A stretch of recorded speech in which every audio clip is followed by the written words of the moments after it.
What's up, fellow corner hobbyists? How are you doing? Welcome to the Hobby Corner. My name's Kev, if you didn't know already, and we are celebrating Monday Madness. That's right, it's Monday. Mortal Realms Monday. You get it, we get it. Let's roll some dice and have some fun. Hope you're well. Hope you're all doing amazing. It's been fantastic weather in the UK today and over the weekend, but a little bit humid over the weekend. But today was a lovely dry heat, feeling it and buzzing, and I'm just ready to get some dice rolling and have some lols with you lot. So without further ado, let's have a look and see who the early birds are. And here we go. So we have, wow, we've got a few people in already. Hello. So Karen Commissar letting us know that he's first. Well done. Boy Captain Bazooka is next. Oh, he's feeling a bit sad because he wasn't first this time. Oh, that's a shame. Never mind, mate. Maybe next time. And Scroggy Mini Painting, how you doing? Good to see you on this side of things. I saw you in the chat during Ravens Rooks live stream, so good to see you again, man. Glad you can make it. So yes, I have got some bin juice, despite it being warm in this room, especially in this room. It's got a small window there, so very limited air, and of course we're upstairs where all the heat is. And I can't have that door open because you'll just see what state the rest of the upstairs is. So just gonna sip my bin juice and sweat it out like a champ. I'm going for the decaf this time. So yeah, I know, right? Friend Dog 99, how you doing, buddy? Glad you can make it. Look at this, so many beautiful people here in the chat already. I'm glad you're here. And for those who are just joining us and you haven't said anything in the chat, don't be scared, just say hello. It's fine. We're all here, we're all friends, and we're all gonna have a good time. So before we get started, let me just do the usuals. If you're not subscribed already and you're interested in more Mortal Realms content, and well, just hit that subscribe button and the little bell icon next to it. Make sure you click that and hit all, because then you don't miss a single video. And of course, if you want to follow me on all the social media outlets, you know, Instagram, Facebook, Twitter, there are links there, so go check that out. There are plenty of ways of supporting the channel as well, so help yourself. Right now we are doing a raffle to celebrate hitting 1,000 subscribers. It's a little bit to give back to you guys. So the reason why I went for a raffle over a giveaway is because with a giveaway I could only afford just one, but with a raffle I can give away plenty of prizes. So we've got some fantastic prizes, including a start collecting box of your choice. We've got brushes and soap from where's my brain at? Broken Toad. So we've got brushes and soap from Broken Toad of your choice, of course. And we also have some vouchers for Geek Gaming Scenics. We got some exclusive merch from the Hobby Corner store. And of course, you get an amazing exclusive set of miniatures from Pagan Miniatures, which has been donated to this channel. And of course, if we hit our target, if we sell out of tickets, I got a bonus prize as well to throw in. So it's well worth checking out.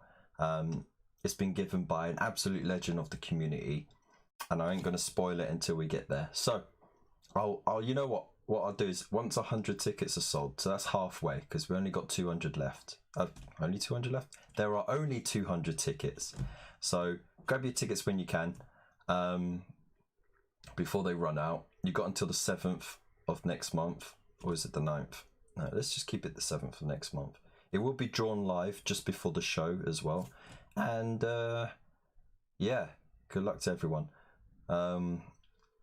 But yeah, I'll tell you what, if we get to 100, I'll let you all know what the surprise gift is, what the surprise prize is. Surprise prize, there we go. Anyways, now that we've got all that nonsense out of the way, I want to get back to what we're really here for, yeah? we are here to roll some dice and have some fun. Now, annoyingly, we are at that stage with Mortal Realms that we had with Conquest, where there's a slight overlap between the current edition that we're learning in the magazines and the new edition, which is just about to launch. So, from what I know, the majority of the rules are the same. I'm getting an email today, hopefully, from Games Workshop with the new rules, so I'll be able to check them out, see what's different, and we might be able to incorporate it into the further games, future games. But it does mean that we are really close to the end of Mortal Realms, but we're also very close to this current edition as well.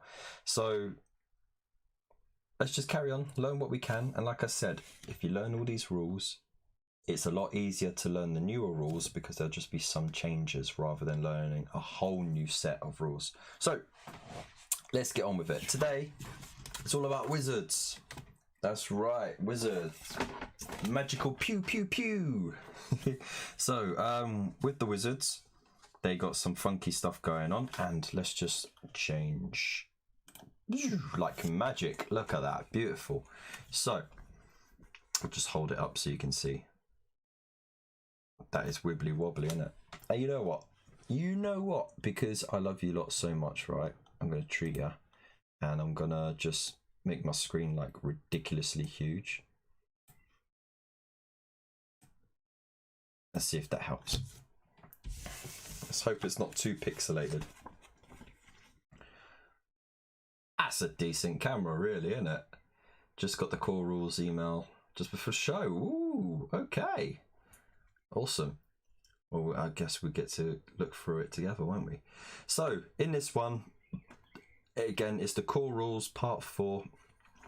Going over wizards, so casting spells, you roll 2 dice. You got to roll the same or more to cast it. Some spells have a bonus if you hit a certain amount. Like, yeah, there you go. Look, cast a spell, higher, success, equal to success. But if you roll lower, failure. Unbinding, you need to roll higher than what the other person rolled to cast it in the first place. If you equal it or you're lower, you fail to unbind it. The laws of magic are up to the wizards, but every wizard gets Arcane Bolt and Mystic Shield, and that's it. And units of wizards are units more than one, consisting of the keyword wizard in it. But for purposes of casting, you must use the unit as if it was a single wizard. So you pick one model from that unit and you cast or unbind a spell. So there you go. And of course, it will have examples on the back here, like this. So Arcane Bolt's being cast there, it's being unbound there, and then of course there's shooting there, but that's cast a Mystic Shield there, so you get the reroll saves. And then units of wizards, you select one of the members of that unit to cast a spell. The rest don't get to do it because they all count as one wizard.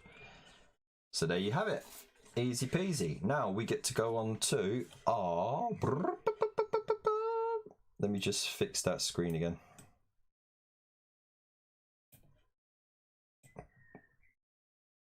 There we go. Beautiful. Right. Lock it. Pop it, lock it. Okay, so now let's have a look at the KNIGHT-INCANTOR. The rules for that. So let's... Ooh, bye-bye. You can go away. Okay, so updated rules for the KNIGHT-INCANTOR. We have movement of 5 wounds, 3 up save, and 9 bravery. She's armed with the Incantor's staff as a melee weapon, has 2-inch range, 3 attacks, 3+ to hit and 3+ to wound, -1 rend, and it does D3 damage. Hey there, beautiful Mythos, how you doing? Hope you're well, mate. So abilities, we got the Voidstorm Scroll, so once per battle, so only once every game, When the model attempts to unbind a spell, instead of making an unbinding roll, you can say this model is using the scroll and it'll unbind it, you know, just like the old fantasy, you know, unbinding scroll, dispel scroll, as we used to call it. So, but yeah, there you go. She has a spirit flask, so once per battle, again, it's just a one-shot thing. At the start of a combat phase, you can say that this model will shatter 1, 2, or 3 spirit flasks. If you do so, each unit within 3 inches of this model suffers 1 mortal wound for each spirit flask that was shattered. Units within 3 inches with 10 or more models suffer D3 mortal wounds for each spirit flask that was shattered instead. Allocate the mortal wounds to this model last of all after allocating them to any other units affected. So it's very important to say to go over this, yeah, because it sounds pretty darn cool, right? But read it again. It says each unit. It doesn't say each enemy unit, it says each unit. So if you're in a position where she is separated from the rest of the army, or far enough from the army, well out of 3-inch range of her friendly units, and she's completely surrounded, boom, shatter all 3, go nuts. Absolutely. If you're in a tight spot where you need to just get that extra mortal wounds in, but you're nearby to friendly units, I would go either 1 or 2. So, you know, it depends on the situation really, but it is really handy. It's really handy to have. And of course, magic. So she has Arcane Bolt and Mystic Shield. She can attempt to cast only 1 spell in the hero phase. So let's see, Spirit Storm is her chosen spell, and it has a casting value of 7. If successfully cast, each enemy unit within 18 inches of the caster suffers 1 mortal wound. Ah, nice. In addition, until your next hero phase, subtract 1 from run and charge rolls for the enemy units while they are within 18 inches of the caster. That's pretty handy as well. So can really do some damage with that. So of course there is a little bit on the back showing you how it works, especially the spirit flask and everything like that. And then of course, let's just quickly remind ourselves of the Sequitors. So we know what they do. You know, 5-inch move, 2 wounds, 7 bravery, 4 up save. They got the great maul. They got the maul and the great mace. You get 2 of those in a unit of 5.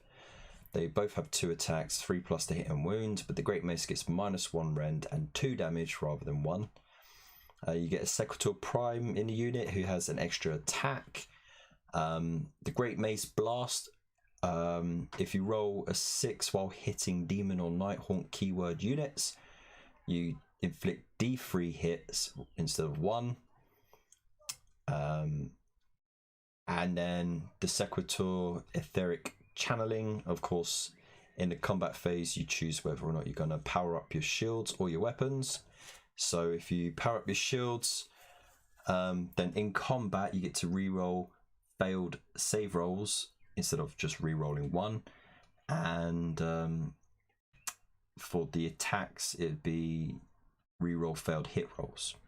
So there we go. And then soul shields, you can reroll saves of 1 in combat. So we know all that already, so we don't have to worry about that too much. You also get castigators here. Ignore that big yellow blob that's right in the middle. My wife had put down some paint by accident. So yeah, I'm blaming the wife because it was her. Anyways, they've got a great mole. So again, 5-inch move, 2 wounds, 7 bravery, 4 up save.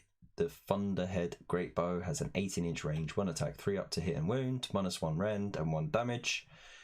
And when they're in close combat, they use the Heavy Stock, which is 2 attacks, 4 up to hit and wound, 1 damage. The Prime for castigators gets +1 to hit, so he hits on on 2s rather than 3s. And then the burst of celestial energy. If the unmodified hit roll for any attack made with the Thunderhead Great Bow that hits a demon or Nighthaunt keyword unit is a 6, you inflict D3 hits instead of 1, so that's pretty cool. And then etheric channeling again. You can choose to do the accuracy or the power of your great bows, so you can reroll hits of 1, or you can give it a rend characteristic of -2 instead of -1. That will never really come in handy unless you're fighting anything but Nighthaunt, really, because Nighthaunt have the ethereal keyword, so they're not affected by rend. But anyways, the next wizard unit that we look at, oh, not that one, the BRIAR Queen. Here we go. So she gets a little, it's not mustard.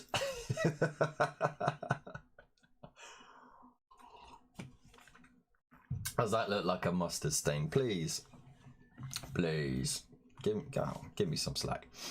All right, so the BRIAR Queen, 6-inch move, 5 wounds, 10 bravery, and 4-up save.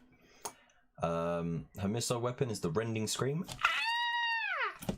Yeah, exactly like that. 3 attacks, 3 ups to hit and to wound, -3 rend and 1 damage, so it really rips through the armor saves for the unit, especially the Castigator's got a 4-up armor save, haven't they?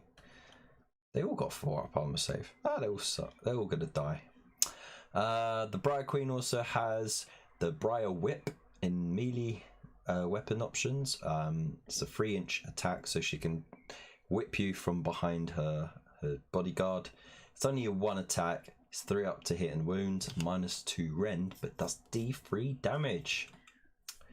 She has the fly rule. She's also ethereal. She's a wizard, so she gets Arcane Bolt and Mystic Shield. She also gets Howling Vortex. So it's cast on a 7, and if successfully cast, you pick a point on the battlefield within 18 inches of the caster that is visible to them, and roll 2d6 for each enemy unit within 6 inches of that point. If the roll is greater than the value of the unit's move characteristic, or that roll is a double, the unit suffers 1 mortal wound, and its move characteristic is halved until the caster's next hero phase. Oh, that's nasty. Definitely will slow down characters, and it wouldn't really hurt units as such. I mean, it'd just slow them down, but characters, you know, they only got like 4, 5, 6 wounds.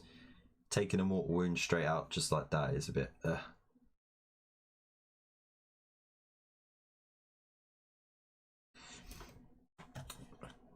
That's true, Mythos, but let's have a look. So the KNIGHT-INCANTOR has a 3-up save. All the characters seem to have 3-up saves. The Sequitur have a 4-up save, but what they get is the reroll 1s on the armor save, because they got the shields. But these are not bulky armor warriors. They're just the magic-y kind. And the Castigators as well, 4-up save, but they don't get the benefit of having reroll 1s. So after that, you of course have the Thorns of the BRIAR Queen, who also get an update. So they have a 6-inch move. They only have 1 wound each, a 5-up armor save, and 6 wounds. 6 bravery. They have malignant weapons, so exactly the same as your usual CHAINRASPs. 2 attacks, 4-up save, 4-up to hit and wound.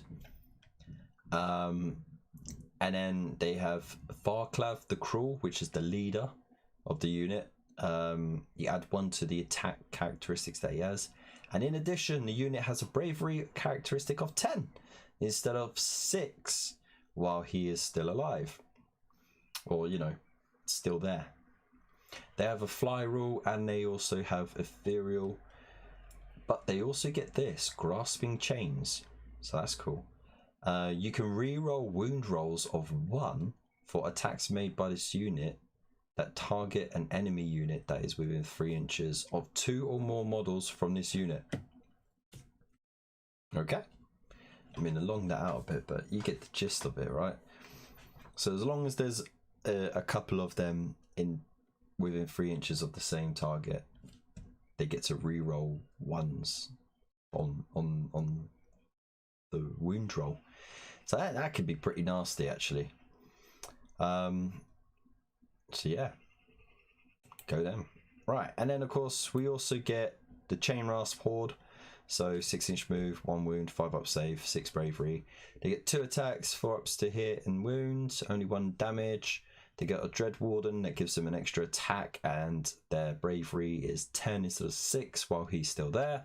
They got the fly and ethereal rules, and they got Chilling Horde, so you can reroll wound rolls of 1 for this unit while it has more than 10 models.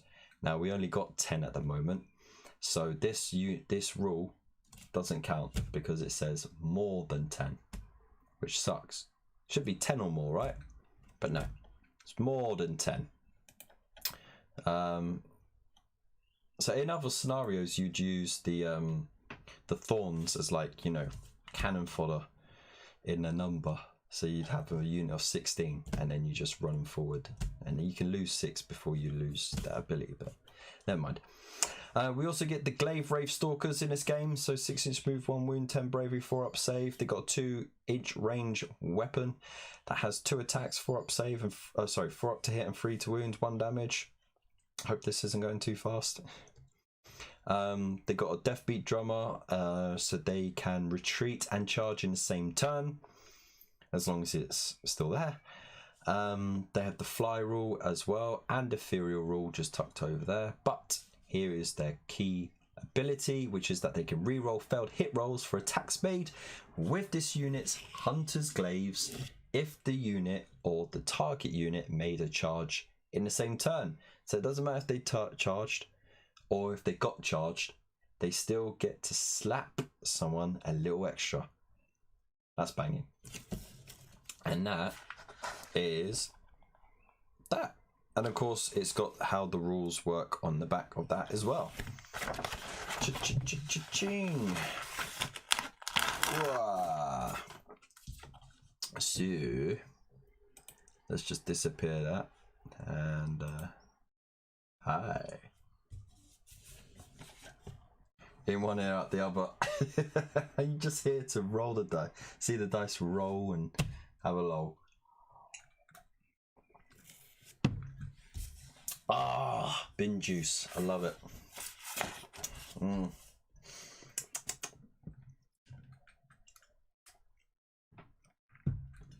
You know, every time I say that, it kind of reminds me of oh, what's his name? You know, the dad from Friday Night Dinner. And he all says, "Oh, lovely bit of squirrel." Okay, so I think it's time to set the mood, and let's go with this one.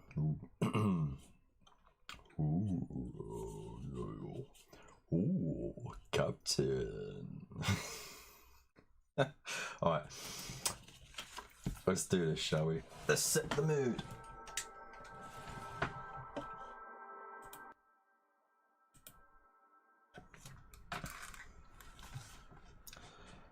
Skirmish at Hallowstone. Oh, I bugged it up already. Bye bye. Right. Right. Skirmish at Hallowstone hold. The ruins of Hallowstone. Fuck off beeping. The ruins of Hallowstone hold.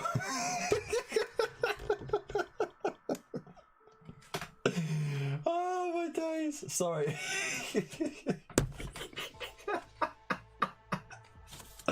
Couldn't help it. Oh, I apologise. But I don't really. Not really. Okay.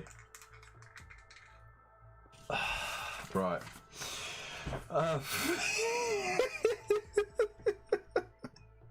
Okay, right, that's it. Let's do this. Hashtag I'm a pro. Skirmish at Hallowstone Hold.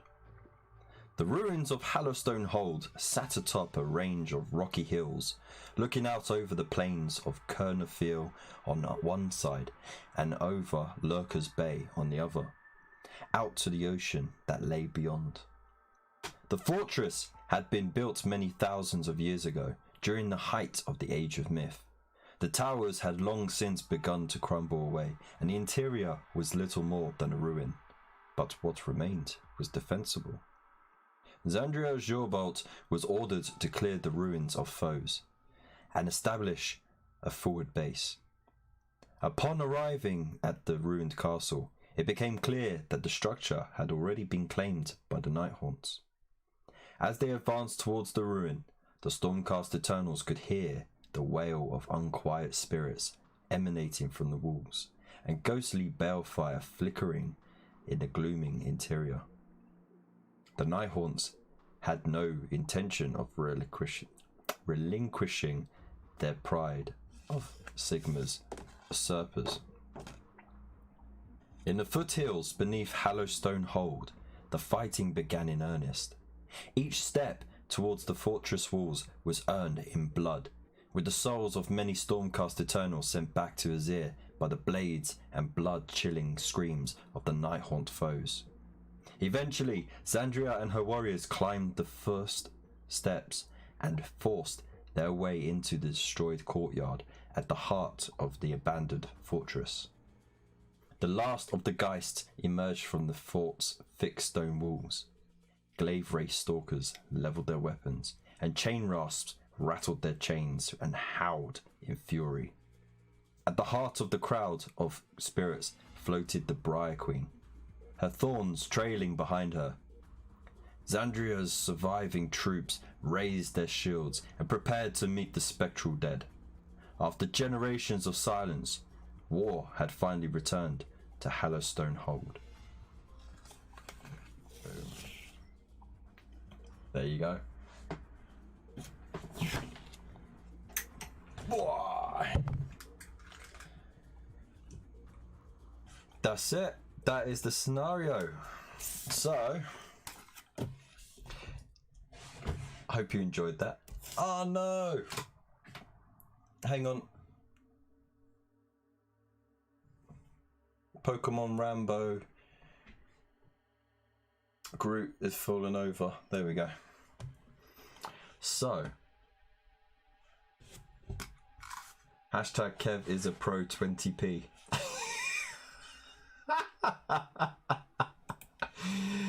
Clear off, you. Alright, so let's put that down. I need to change that back to the other one because that one's peeling away. So what have we got? This is our setup. Very simple. It is again just a mashup, so we still get used to the new rules. The Nighthaunt have the BRIAR Queen and the Thorns, 10 CHAINRASP and 9 GLAIVEWRAITH Stalkers, and the Stormcast Eternals have Zandria Jorbolt, 5 Secretors and 3 Castigators. The players alternate setting up units one at a time, starting with the Stormcasts, and then the Stormcast must set up Holy wherever, the Nighthaunt Holy were in their bit, yeah. Printed terrain on the battle mat has no effect. Your models may move and fight over it as if it's not there. First turn to the Nighthaunt player in the first round, and follow the instructions on reference sheet 1, blah blah blah. Glorious victory. The game ends when one player has no models left on the battlefield. Easy peasy.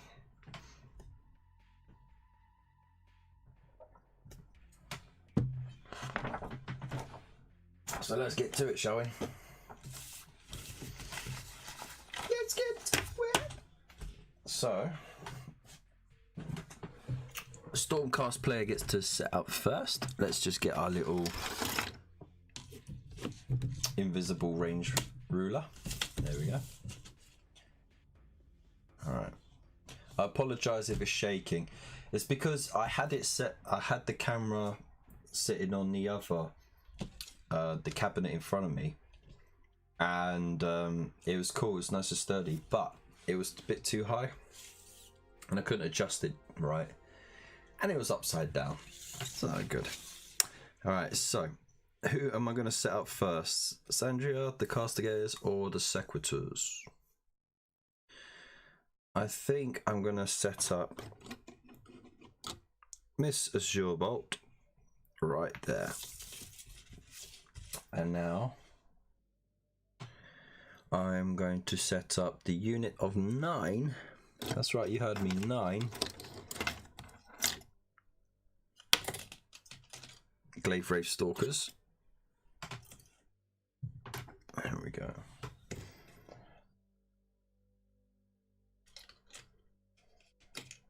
Oh, well, there we go. He broke his stick. He broke his pointy stick. What's he gonna do now, boss? Whack him. Whack him.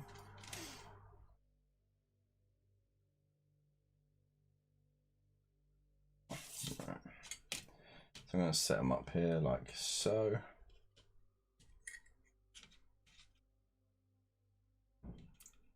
Lovely job. Very thematic, eh? Alright, now I'm going to drop the light down a bit. Just, oh, should I put that one on? Woo, look at that, like magic. Oh, don't knock it, mate, don't knock it. Okay, so next unit will be, I'm going to put the Sequitors in the middle.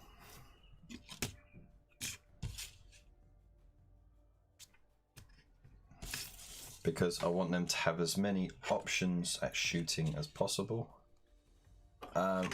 There's only 3 of them though. I've got the big unit of 5. So we'll see how that works in this game. Who's next? I'm going to put the BRIAR Queen and THORNS over here.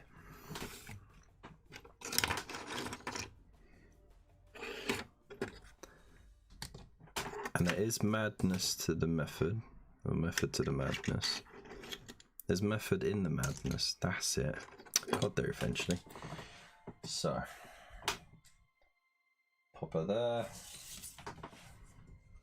Just surround her with her bodyguard. Like so. Actually, drop her back, because, of course, they're her bodyguard.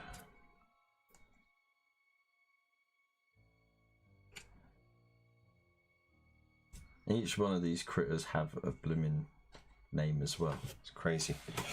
Alright, my Sequitors I'm gonna have set up over here. There we go. Bit further away then from the BRIAR Queen. That means I won't get shot at as much. Because I'm hoping to get the Sequitors into combat quite quickly.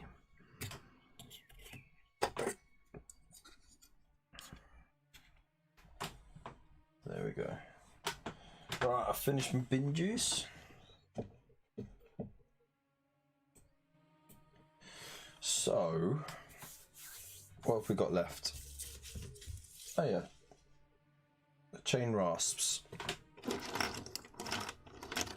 So the CHAINRASPs are coming over here.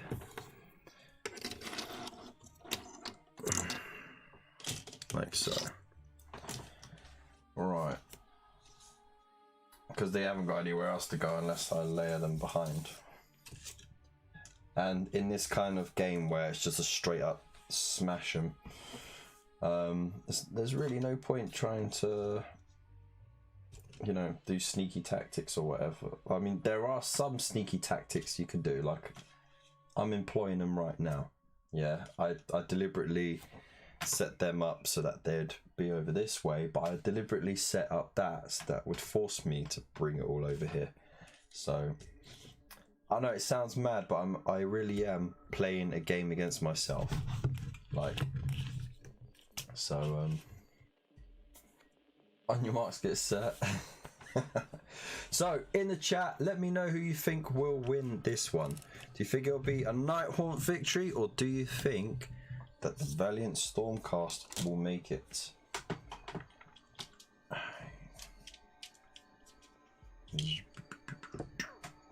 Keep these as turn markers.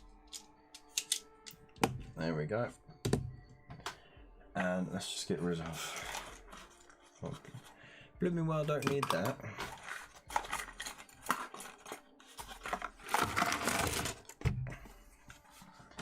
All the markers there. Got my tokens ready. Money's on Kev for the win. Oh!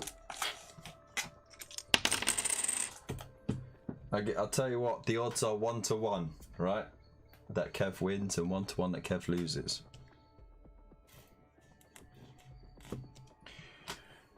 Okay. So let's just... Perfect! Look at that, it looks alright, doesn't it?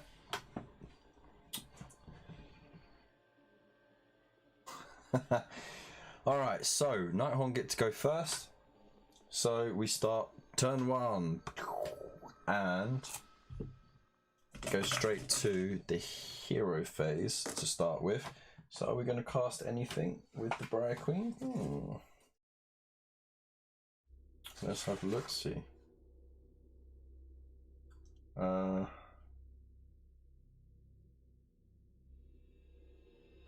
Let's just make sure we got the right range. 18 inches. 18 inches is the range. I don't think she'll be in range to cast anything. No, she's nowhere near to cast anything. So, unless she casts Mystic Shield on something, so I'm gonna cast Mystic Shield on them. It's cast on a 7, and Mystic Shield just needs to be cast on a 5, I think it was, on a 6. Okay, so Zandria Azure Bolt is going to unbind it. Oh dear, I forgot to put up the old my bad. So Miss Azure Bolt, she is within 30 inches. That's 12, 24, yeah. She needs to roll 8 or more to unbind it. And she does, bang on the 8. Okay, excellent. Right, so Mystic Shield was not cast.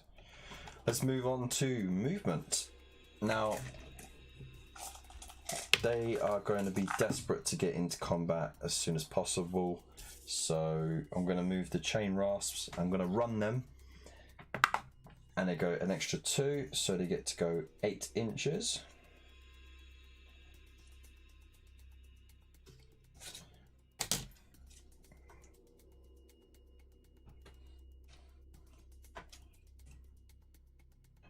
And then I'm going to do the same with the Grimghast Reapers. They too go 8 inches. I'm sensing a theme here.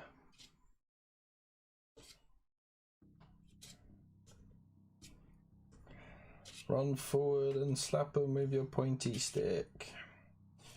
And I'm going to get those to run as well. I want to run 10.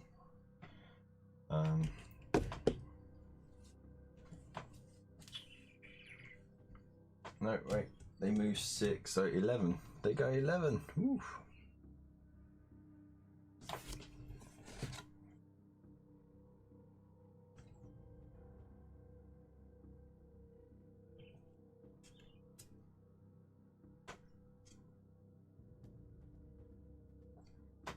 Right, and the BRIAR Queen is going to run as well, and she goes a mighty 10. There we go. So because they all ran, There's no shooting for the Briar Queen, and they can't do any charges. So we now roll over to turn 1 for the Stormcast. So, hero phase. What are we going to do? Sandria has her own spell. Let's have a look. Spirit Storm. Cast on a 7. Each enemy unit within 18 inches of the caster suffer 1 mortal wound, and their movement is reduced. So let's see. That's 12. Yeah, so that would affect them. And it would definitely affect them. And it definitely would affect them. Okay, so it's well worth casting. So they'd all take a mortal wound, and they would be their run and charge rolls are -1. It's worth doing. Okay, so she's going to cast Spirit Storm.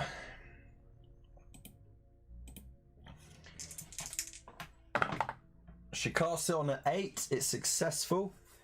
And of course, the Briar Queen is going to try and unbind it. So she needs to roll a 9 or more. She fails. She fails to unbind it, which means you are now slow. You are now slow. You are now slow, and you are now slow. And also, you took a mortal wound. You took a mortal wound.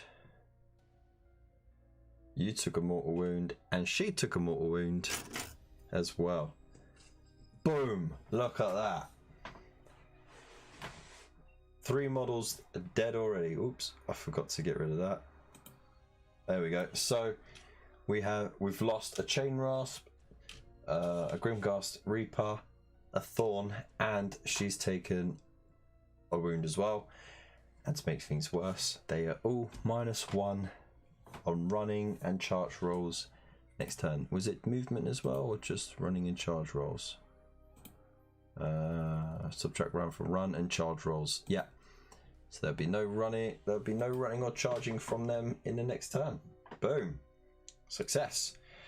So now it's movement. I'm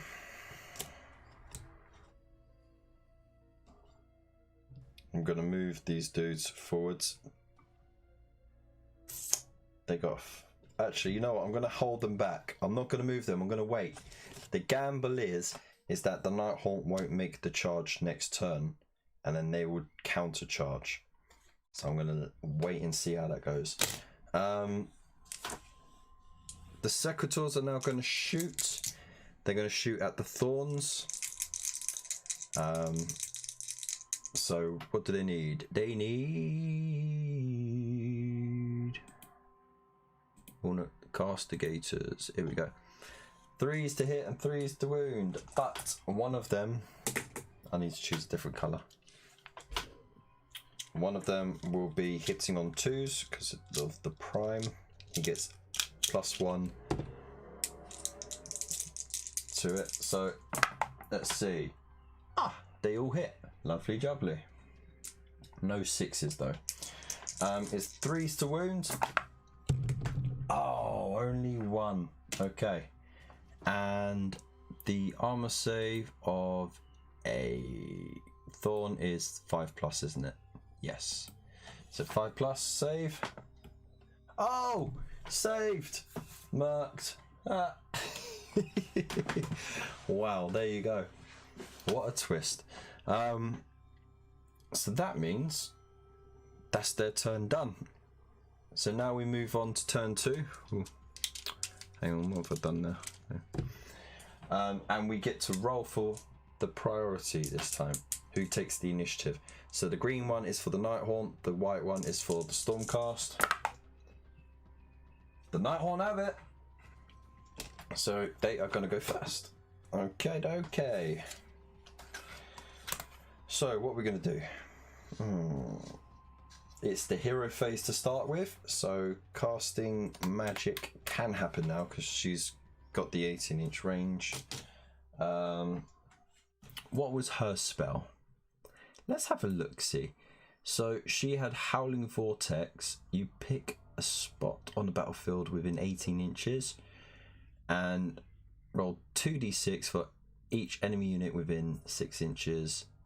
If it's greater than a move or a double, they suffer a mortal wound and their move characteristic is halved.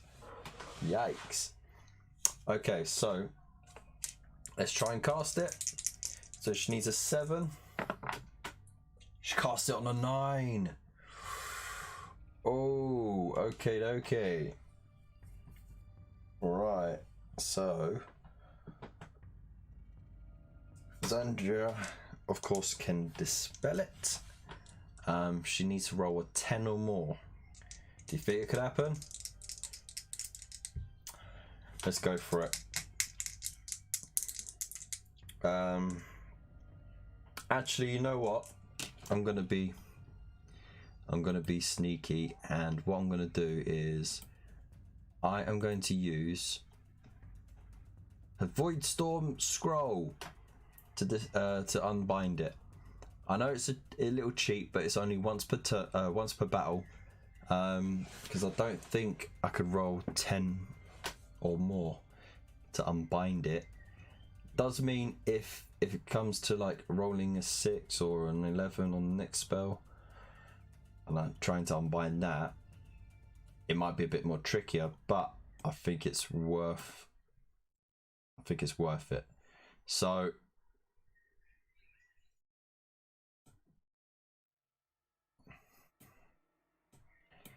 okay, yeah, I'm gonna use the scroll. So there we go. Scroll used. All right, so that's been unbound. So what's going on? Ah, the frame. What is up with the frame? I just noticed.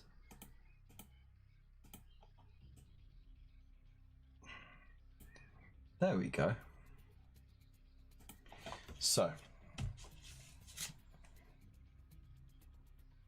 come on, focus. Focus. There we go. Excellent. Beautiful. Right. So yeah, that's our thing done. Let's just gonna do movement now.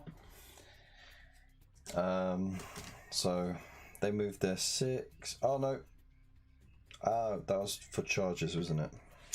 Gotta remember that. It's not minus their movement, it's minus the charges and runs. Ooh. So there. They are going to move their 6 inches as well. And of course they got the fly rule, so they could just fly over their mates as well.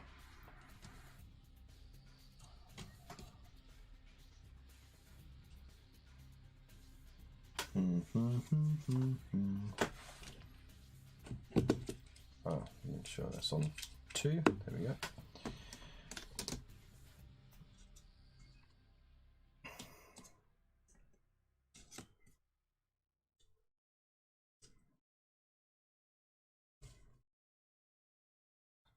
Move over there as well. Make sure they all got their tokens, so we remember. Shooting. Now, the Briar Queen actually has a shooting attack. All right, Skorky, have a good night, mate. Thanks for joining us. Take care. Right, so yeah, the Briar Queen has a shooting attack. It's called Rending Scream. It's a 10-inch range attack, easily on target there. Just out for that one, so she'll be shooting it at the castigators. It's 3 attacks, 3s to hit, 3s to wound. So let's do it. So she's going to scream at them. Oh, one misses. And it's 3s to wound. Oh, damn. So as we know, that's -3 rend. And we'll just refresh ourselves. They only got a 4 up armor save. So you go 5, 6, 7. It beats their armor. So that's an automatic death. So off to Zia she goes. Sound effects are for free.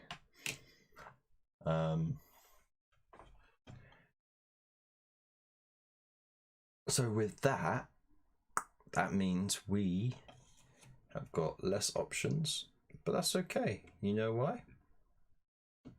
Because I'm sure they'll do fine. Now we move into charges.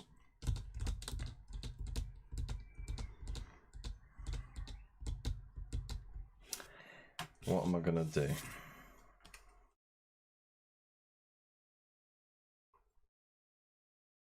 Eight. That's a 7. But an 8 to be comfortable. Right.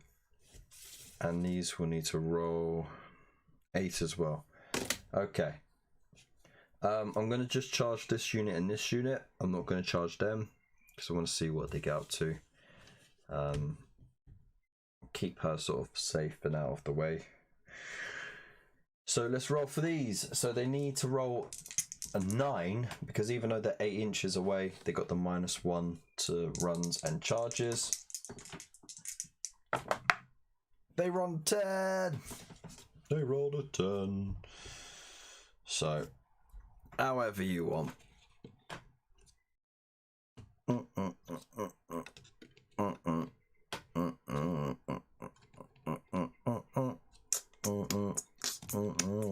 And of course their weapons has a 2-inch range, so they can attack in ranks of 2 easily. And the CHAINRASPs are going to do their charge. What did he roll? 6. -1 will be 5. It's a failed charge. So it looks like that gamble of not charging these or moving them forward is paid off, because that means they'll be able to charge them next turn. Awesome. Let's get to combat, shall we? So they get to attack first, and let's just have a look. We have got, no, not CHAINRASP, HORDE, Yanana. There we go, GLAIVEWRAITH Stalkers. Right, they get 2 attacks each. So that's 2, 4, 6, 8, 10, 12, 14, 16.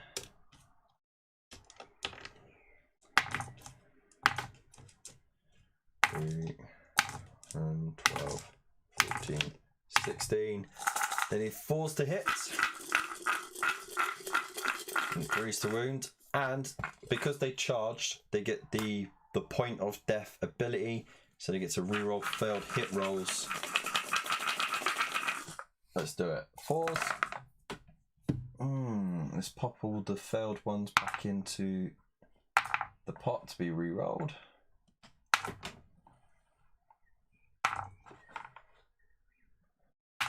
And that one there, and that one there. Okay. Not too many were successful. That's fine, that's what the re-roll's for. Oh, bleeding murder. So, that was a lot. So that means only, what was it, a couple of them missed? Yikes. Right, now they need 3s. 3s to wound. Oh, damn.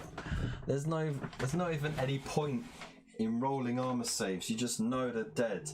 How are they going to save against that many of 4-ups? 1, 2, 3, 4, 5, 6, 7, 8, 9, 10 saves out of 16 attacks. That's madness. All right, Let's see. They need 4s.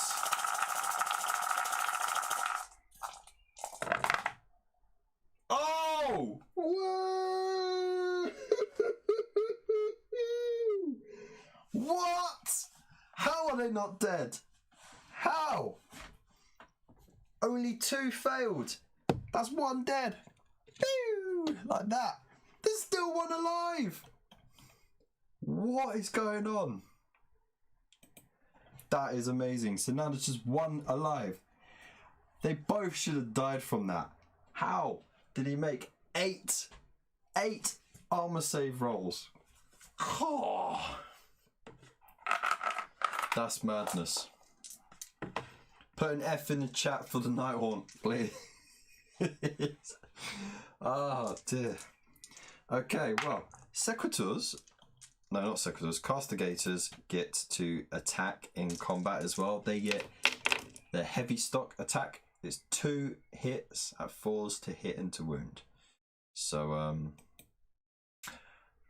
I didn't do the etheric channeling, did I? When they shot last time. Never mind. Alright, let's do it. So, he needs 4s to hit, 4s to wound. He gets 2 hits. No way! 2 wounds! No! Oh, mate. This is going to be mad. They got 4 up armor save. Oh, that's pretty good. That's pretty decent for Nighthorn. Right, let's see. Did it save or fail? Failed 1. No. Bye. All right, that is ridiculous. That is absolutely ridiculous. Okay, what is the bravery stat? 10, so it's not going to take battle shock. The Castigator is 7. They only lost 1, so they're not going to take any battle shock this turn either. So it moves over to turn 2 for the Stormcast. All right, let's do it. So ding ding ding ding ding ding ding ding ding ding ding ding ding.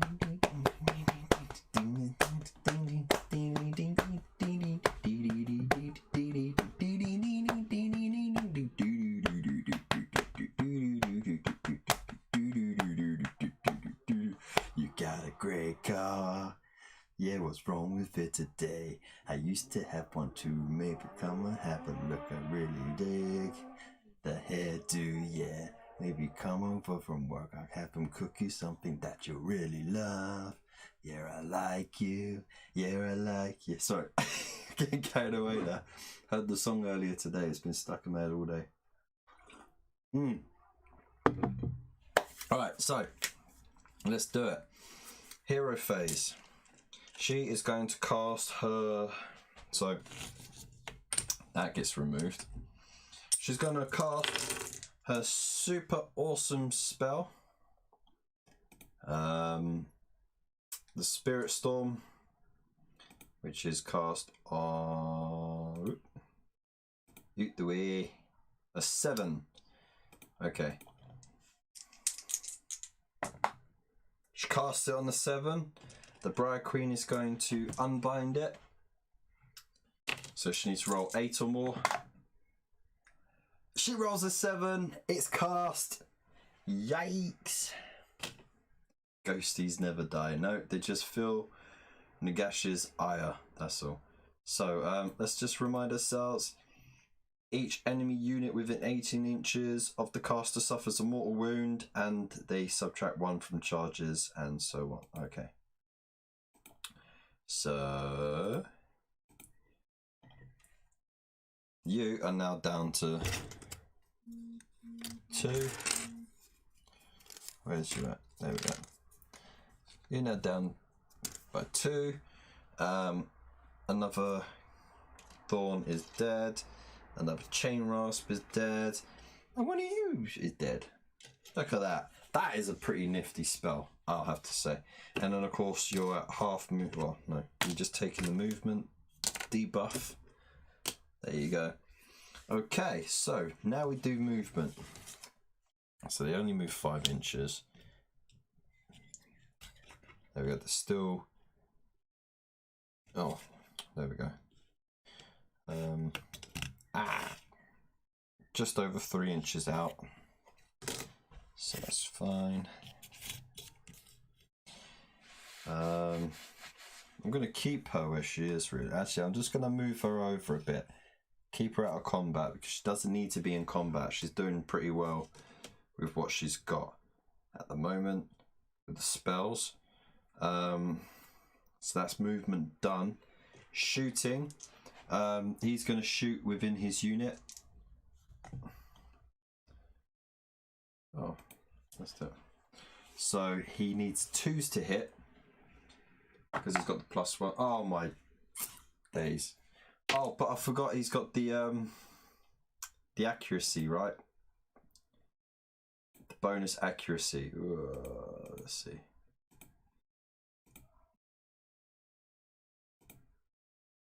Reroll 1s. There you go. You all heard me declare it. So he gets to reroll 1s. There we go. He hits. He needs 3s to wound. He wounds. They need a 4-up armor save. Ah, they're saved. No worries. Okay, so that was a waste. Not to worry. Right, let's do charges, shall we? So as I said before, don't move. The slightly over 3 inches away. So if I roll 3, they'll be in range. Easy. So just charge right in like so. And with the extra distance, I could easily get these to wrap around like that. All right, let's get into combat. Charged units attack first. So let's get some green dice out. Gonna need it. So we have 2 attacks each from the Great Maces, which I'll be rolling in green, because if they roll a 6 on the rolls to hit, they become D3 hits. And then of course we get 2, 4, and 7. 3 for being the boss lady of the unit. So 2, 4, 5, 6, 7. There we go. And they need 3s to hit, I believe. Yes, they need 3s to hit and 3s to wound. Oh, before I attack though, I need to declare whether or not I'm going for the reroll armor saves or the reroll failed to hit rolls. And I'm going to go for the reroll failed to hit rolls. So if you choose the weapons for the Sequitur Etheric Channeling, then in the combat phase, you can reroll failed hit rolls for attacks made. Booyah. There you go. Let's do it. So 3s. Oh, we got some 6s. Boom. So we'll roll those in a second. Oh, actually no, the white one doesn't matter. It was the green one that mattered. We got 1, 2, 3, 4, 5 1s which get rerolls, and these are confirmed hits here. Let's reroll those. So that makes 2 misses, and these are confirmed hits. And for the D3 hit, woo, it becomes 3. Sweet. So add those extra 2 to the pot. And now we need 3s to wound. Okay, so that one, that one, that one, that one, and that one are fails. So we got 6 saves, but remember the green ones are from the Great Maces and they do 2 damage each. So got to make sure those are saved. Now the CHAINRASP have a 5-up armor save, I believe. So let's just yeah, 5 up armor save. Here we go. Here we go.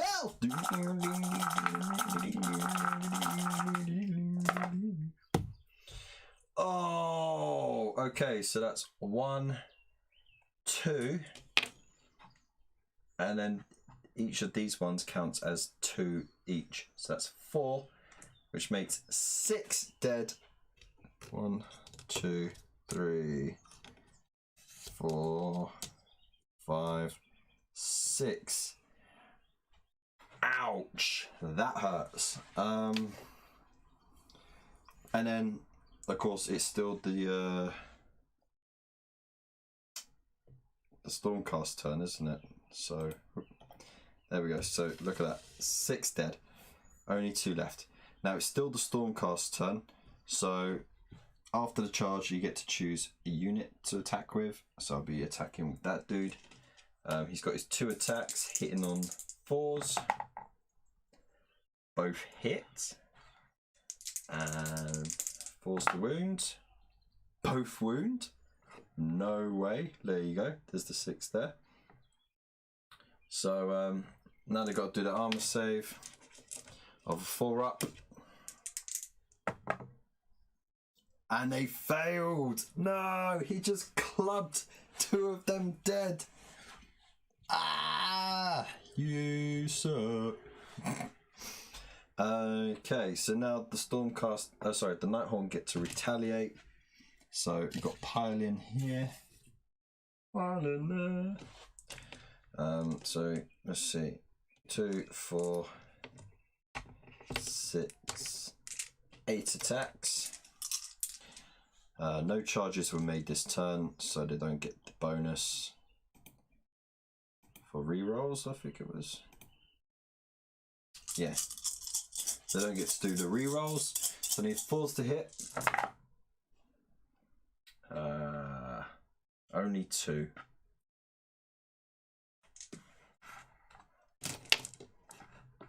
And then 3's to wound. Oh, 2 wounds. That might be enough. Okay, so that's 2 armor saves of a 4 up from the Castigator. Oh, easily deflected. Look at that. Bringing the victory home. He's not going anywhere. Tough old git.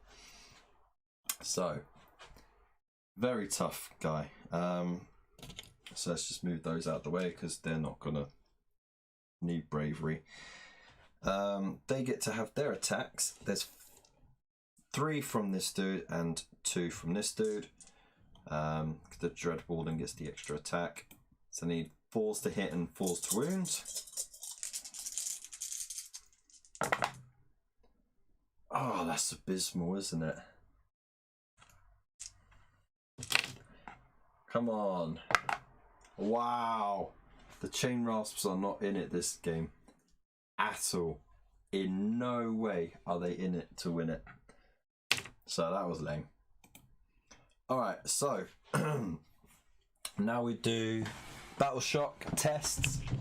So that unit has a value of 10. It only lost 2, so you can't roll higher than 8 on 1 dice. The other unit that took losses is the Chainrasps. Now, because the Dread Warden's still there, that means they still have a bravery value. Let's just refocus.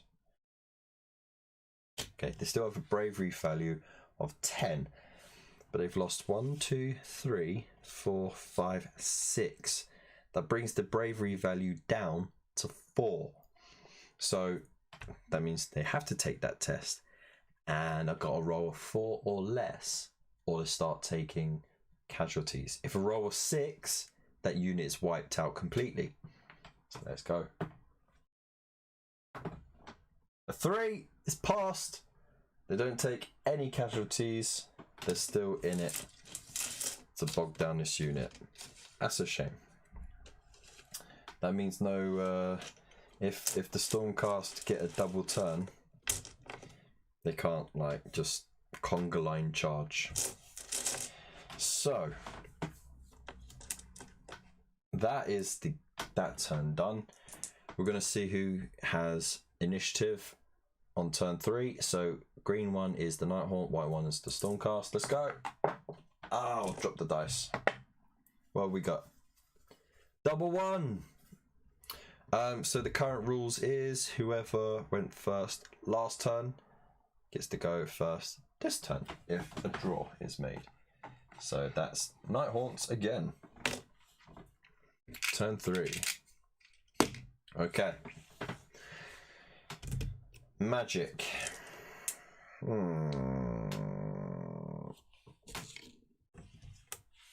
Briar Queen. Let's have a look. See.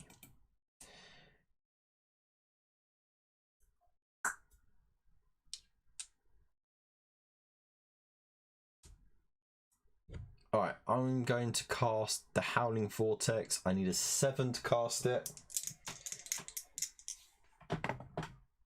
It's cast on a 7. Okay. Zendra Jorbolt is going to try and unbind it. She needs an 8 or more.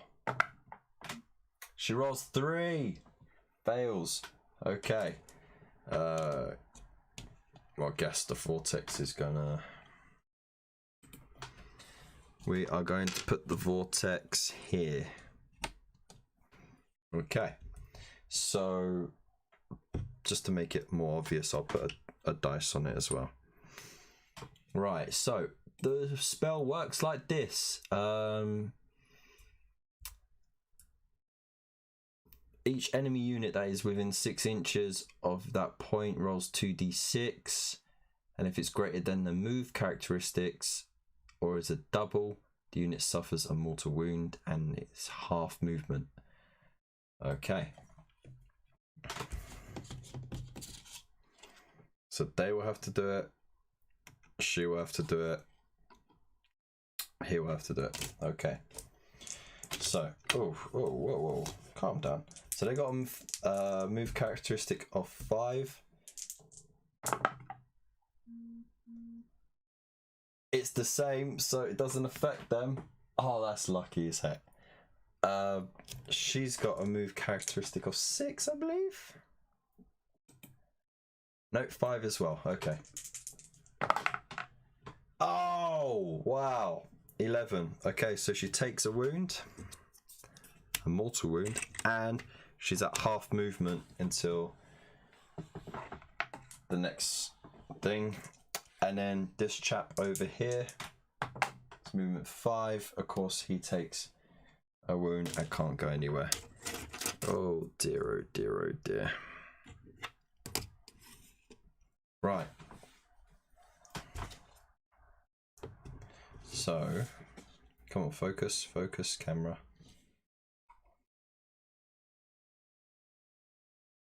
Look at the numbers, focus.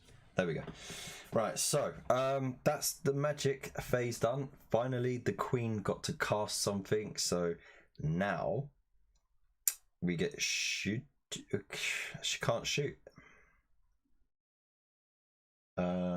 She's thing is no, it's not shooting. It's movement. Sorry, my bad. Movement. So what we're gonna do? Let's move them over this way. Again, I'm going to keep them as like a line of defense.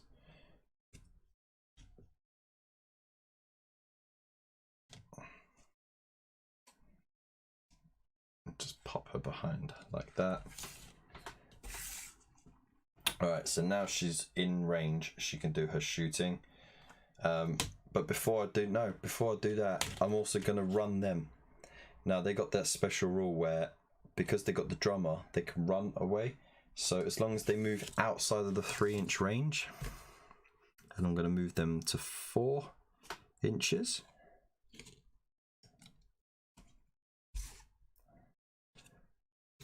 Here we go. Then it means that they can charge again in this turn. So using them to their full effectiveness, maybe they can finish the dude off this turn. Let's see. Now we're doing shooting. So she's got that power whip thing going on. No, there we go. The rending scream, 10-inch, 3 attacks, -3 rend. So 3s to hit. Oh, all of them hit. Yikes. 3s to wound. Oh, all of them wound. And it's -3 rend.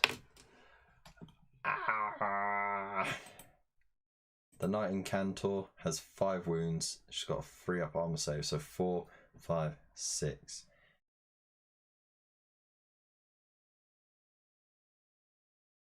So she's on 6s. So she's got to make. Damn. Okay. She's got to make 3 6 up armor saves.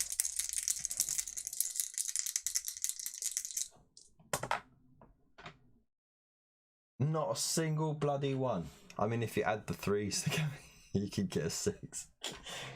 So she takes 3 wounds. Ouch. Okay, so she's down to -4, which means she's only got 1 wound left. That's gonna hurt big time. So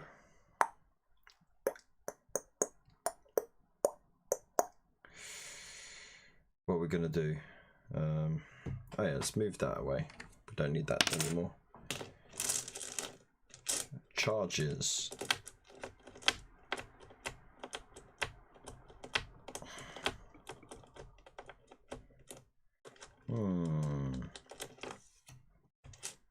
So I'm definitely going to charge them. But should I charge them? That's the real question.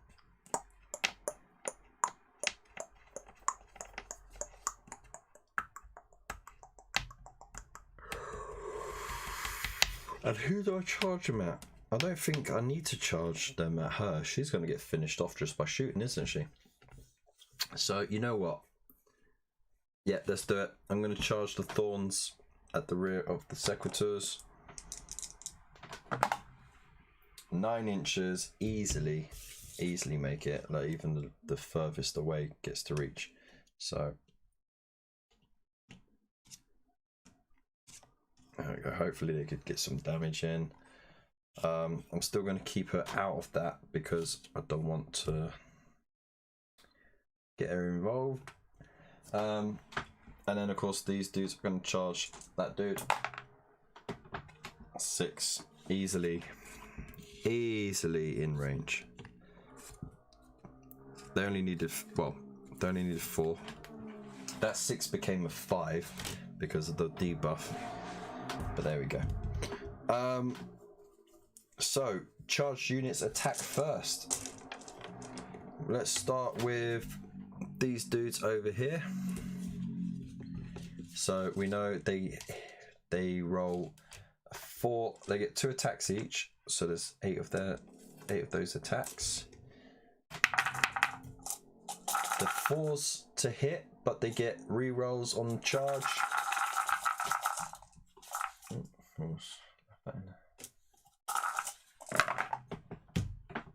So 1, 2, 3. So that's 3 re-rolls. Okay, 1 misses in total, and then it's 3s to wound.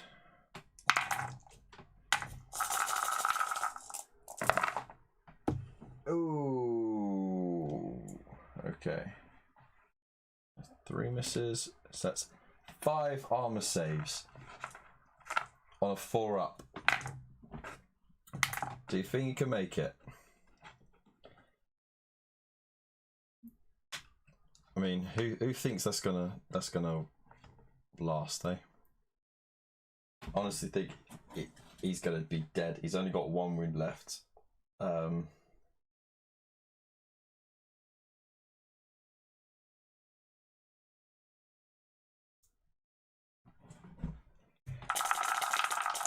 Let's do it. 4s. Yeah, he's dead and dead. He paid, like, that guy put up a valiant effort, right? He held him off for a whole turn. He saved all of his armor saves. He even cracked a few over the head. He was a man of the game, you know? So off to his ear he goes for a well-earned rest. There we go. Okay, now we do these ones. So there's 2, 4, 6, 8, and the Thorns. He gets an extra attack as well, so that'll be 10 in total. He falls to hit and to wound. You can reroll wound rolls of 1 for attacks made by this unit that target an enemy unit that within 3 inches or 2 or more of the. So basically, as long as there's 3 of them left in a unit, you can get your rerolls. That's fine. So they get reroll 1s and non-attack. Okay. So that's 5 dice in there. Let's put 7, 9 all together. So forced to hit with reroll 1s. Did we get any 1s? We got 2 1s. Okay, so let's do those rerolls. We got 2 misses and we got 5 hits. Okay. Aha! Another 2 hits. Excellent. Oh, we ain't got any music on at the moment, have we? My apologies.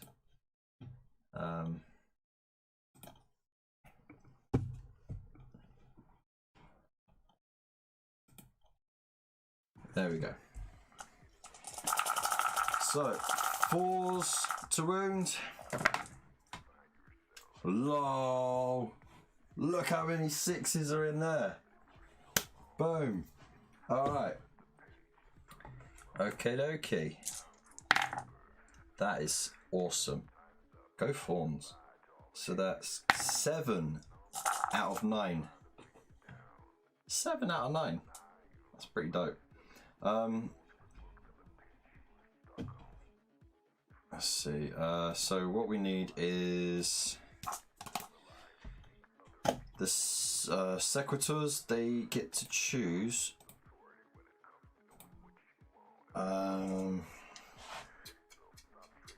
This turn in this fight, shall we do boost the shields or reroll hit rolls? I think boost the shields this turn, so get the rerolls. Reroll failed armor saves. So let's go. They got 4 up armor save. Oh, good thing I went for the rerolls. 4 that needs rerolling. So 3 are saved. Oh, look at that. So 1 is dead and 1 is on 1 wound. Oh no, what am I doing? Because they got 2 wounds each. There we go. And because it is the Nighthaunt's turn right now, it means that they get to activate a unit to attack that hasn't charged. So the CHAINRASPs here are going to attack. So they need 4s to hit and to wound. Oh, just 1 misses.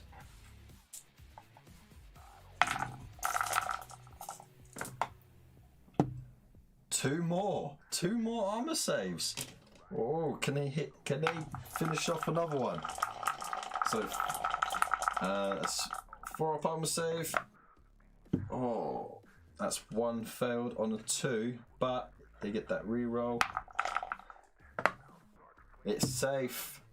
Okay, they didn't lose any more. So now they get their attacks back.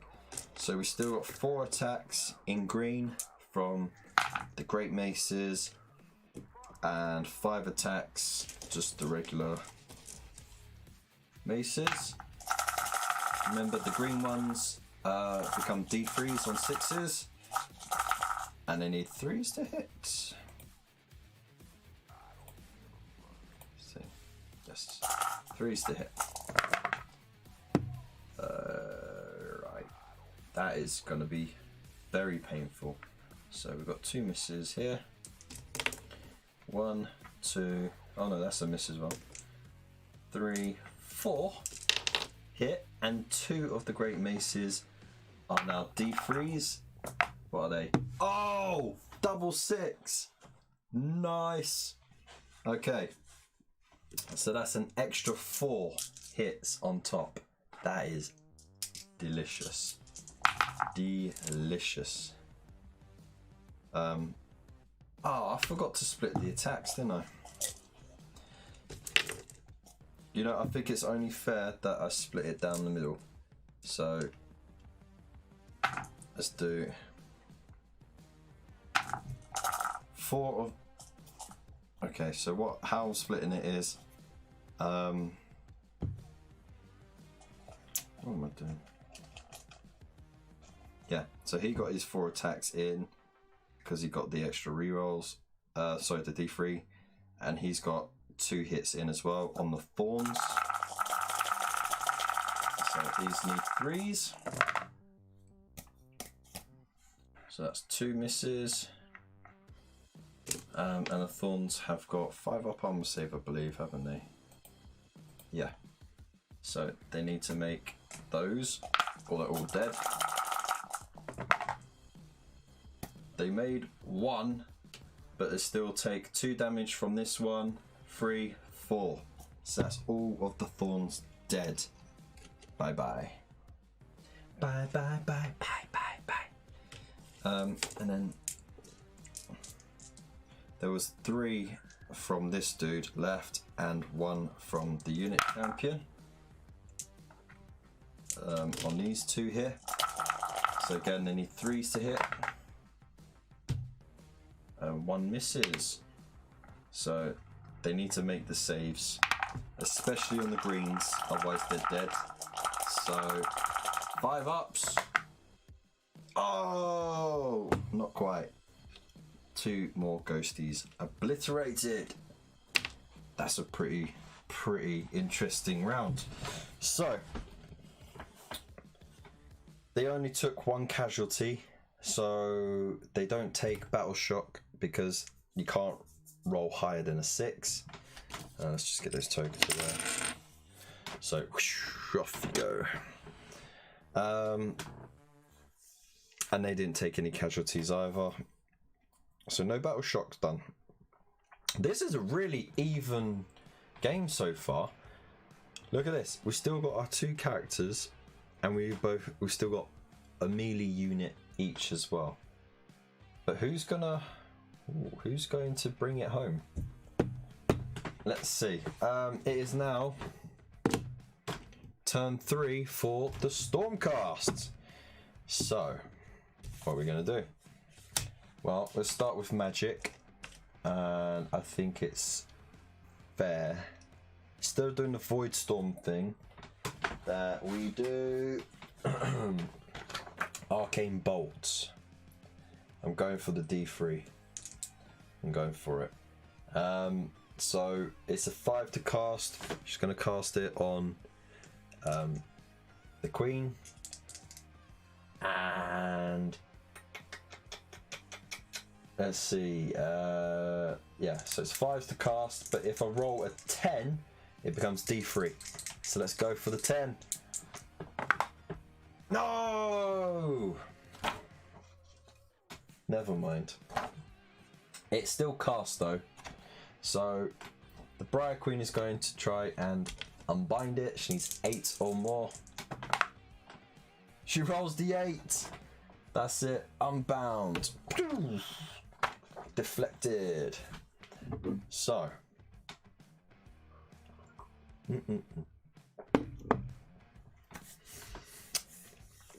what are we going to do now? We've got no shooting units, but we still got movement before shooting anyway. So what's it?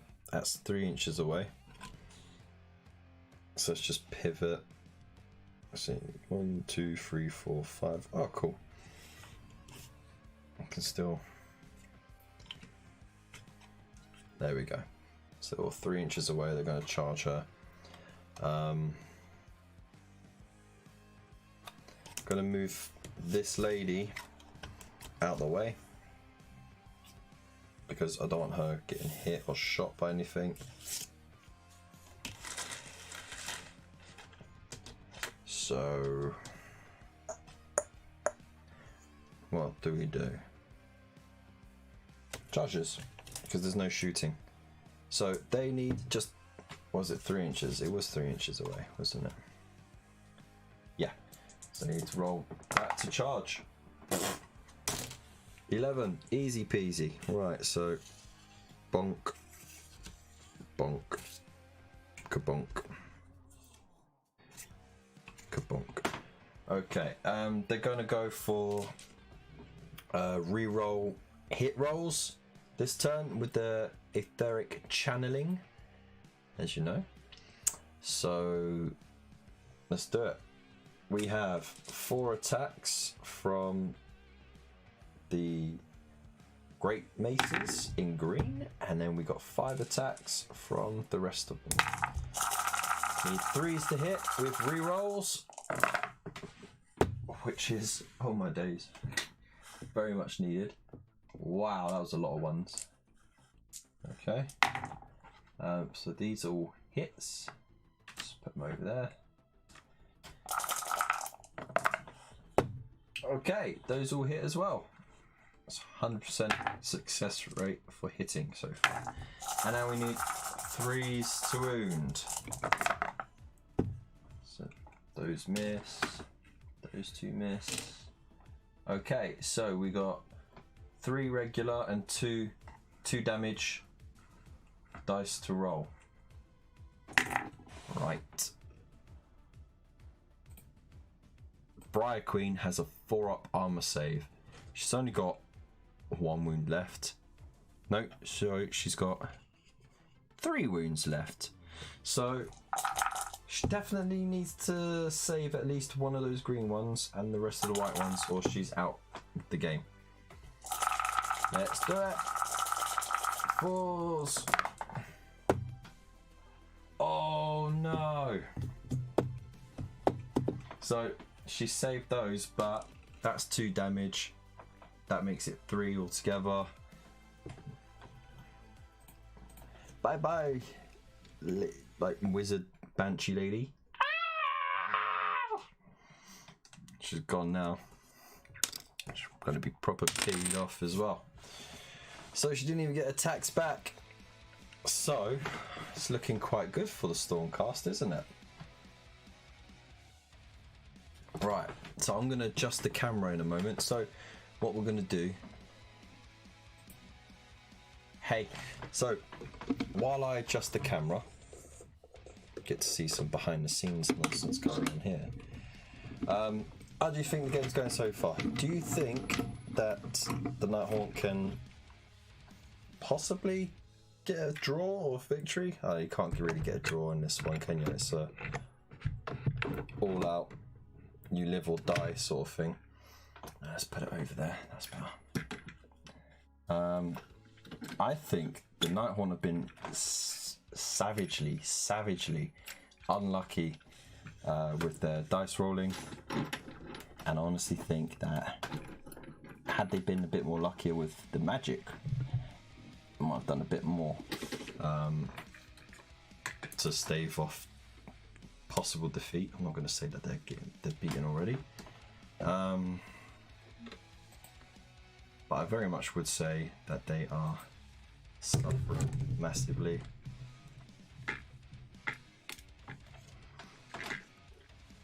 There we go. Perfect. Oh, that looks a million times better, doesn't it? So let's do that. Boom. That's enough of my face. You didn't come here for that. So there we go. So let's go for it, shall we? That's the end of that turn, so which means we now roll for initiative.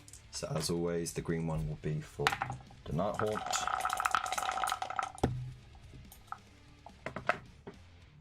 The Stormcast have it. Oh, all right, that's a first. They've been getting turn 2 for the whole match, and now they're going for it. Right, what to do? Well, we're going to cast some magic first. So, Arcane Bolts for Shoal, straight at them.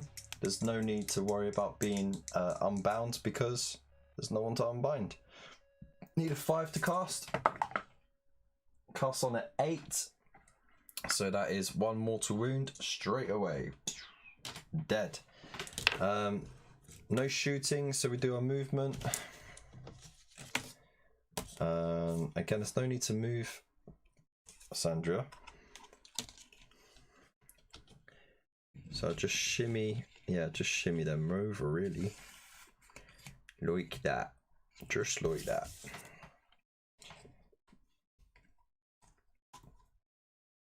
I want to be bang on 3 inches away.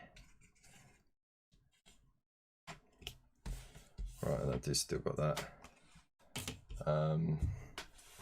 Oh, that goes because she didn't cast the same spell again. Right, so now they're going to charge. And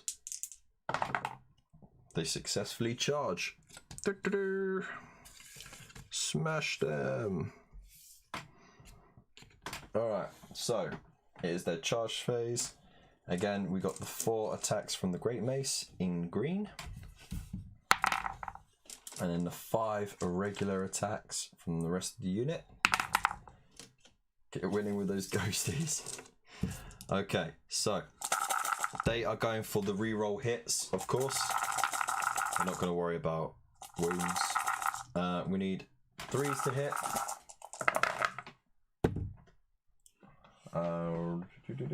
Get 1, 2.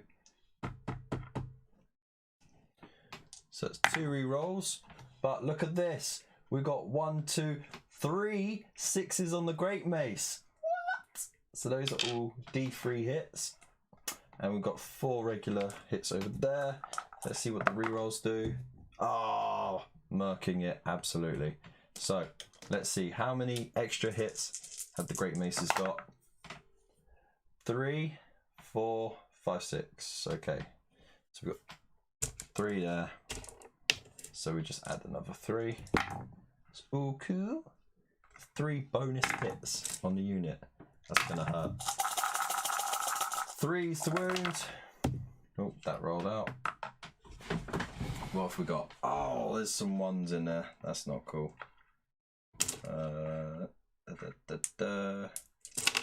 So, got 1, 2, 3, 4, 5, 6 saves to make. Remember that the green ones do 2 damage. So, for each one of those that's not saved, they're going to take 2 wounds. They got 4 up armor save. Let's see how they do. And with that, 1, 2, 3 failed. They take 6 damage and are extinguished from this realm. And there we go. Look at that. Deader than they were before. So that's what's left from this game. I think you would have thought that with the smaller units, because they only have 3 castigators, a 5-man unit of Sequitors, and a Knight-Incantor, you'd think that with so many ghosts knocking about, maybe they would have done better. But I think part of the problem was that they just didn't really roll that well. So, you know, maybe different tactics might have yielded more. Maybe throwing in the Thorns into combat and having the what's that called? The GLAIVEWRAITH Stalkers, having them charge into the Sequitors was a mistake, and having them charge into the they charged into the Castigators, didn't they? Maybe that was the mistake, and if they charged into the Sequitors instead, maybe they would have done better. Definitely needed weight of numbers, but you know, the fact that the Sequitors and the Castigators are a lot tougher to beat now because they have the etheric channeling ability. So they can either become more accurate at hitting, or they become, for the Sequitors, they become tougher to kill with their reroll anything rather than reroll ones, which was ridiculous anyway. And the Castigators, you know, you're always going to take reroll failed shots instead of the -2 rend, because that doesn't affect the Nighthorn at all. But I mean, you know, that would wreck if, like, you're going up against another chaff army like goblins or flesh eater course, something like that, that got really low armor saves. They would just rip through them by using that ability. So it'd be very interesting. Very interesting. Maybe do a rematch of that. But anyways, I hope you enjoyed that. Let me know what you thought in the comments as well. I haven't seen what the next scenario is. Let's just brush this stuff aside. Let's have a sneaky peek, shall we? I need to find the next issue. The next issue. So it's not that. Is it this one? No, it's not that one. Right, so it's not, they're not in that one. Maybe they're in this one. Is it in this one? Nope, not in that one. I need to put like a sticker on these folders just so I know. Just so I know which folder has which ones. So let's see, what will we do in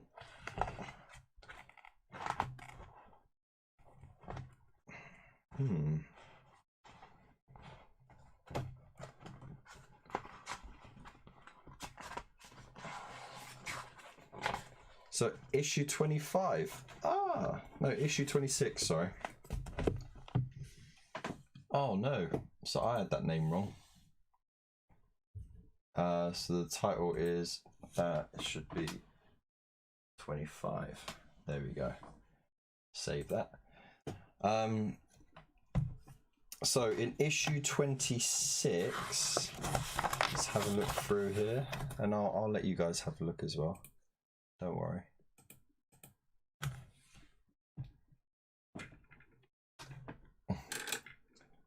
Right, so let's have a look. What are we looking at in issue 26's battle report stuff? So for that, movement phase tutorial. Basic movement, okay. Changing direction, okay, we know about that already. Moving vertically, that's fine. Horizontally, make sure that you're within unit cohesion, that's fine. Unit cohesion extends up to 6 inches vertically. Okay. Something about illegal moves. And then flying units can ignore all that stuff as well. You can run straight through there, but what was it? The base of the ballista is too wide for the gate, so that wouldn't be able to go through as well. Hey Amy, thanks for joining. Hey Big Friendly, how you doing, man? Little late, we just finished the game and we're just having a look to see what we're gonna do next week. So Navigators, we're using a team of them, and as we learned in today's rule refresh, the whole unit is like acts as one wizard. But look, they got their own magic spell as well, Empower. Can reroll failed wound rolls for attacks made by that unit. So you can cast that on a friendly Redeemer or Sacrosanct unit. within 12 inches. That is dirty. Absolutely dirty. Cast it on the Sequitors and they're unstoppable. Dang. Okay, save rolls more. Okay, we get that. Dread Scythe Harridans. Oh, we get to use these with their new rules. They got a Harrowing Shriek. -1 hit rolls to enemy models within 3 inches. Unless they got a bravery characteristic of 6 or more. And they got Murderous Bloodlust. Unmodified wound roll for an attack made with their weapons is 6. It does 2 damage instead of 1.